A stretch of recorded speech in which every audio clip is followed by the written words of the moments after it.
بەنسبەت پرسیاری یەکەمتەوە ئەوەی گەڕەکەکانی شاری کەلار دیارە ئێمە چەند گەڕێکێکمان هەیە کە بە زیادەڕەوی لە کاتی خۆیان دروست کراون بەڵام نەخشە و خزمەت گوزاریشی بۆ ڕۆیشتووە و لە ئێستادا لە بەرنامەدایەوە زۆربەی قۆناغەکانیشی تێپەڕاندووە تەنها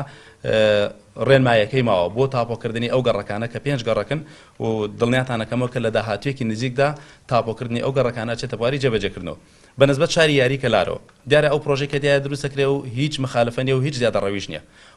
ئەم پرۆژەیەکی مساتەحەیە لە ساڵی 2007 بە زیادکردنی ئاشکرا بەکرێدراوە و ئەو دوو پرۆژەی کە لە ئێستادا دروست دەکرێت کە بریتێ لە ڕێستۆرانتێک و مینی مارکێتێک هەردوو پرۆژەکە لە دیزاینی سەرەکی یعنی لە هەموو ڕێکارەکانیدا هەیە لە کتابی بەڕێوەبەرایەتی گشتی شارەوانەکانی سلێمانی لە ساڵی 2007 دا ڕەزامەندی دراوە بە دروستکردنی ئەم پرۆژانەی کە لە پێکاتەی پارکەکەدا هەیە.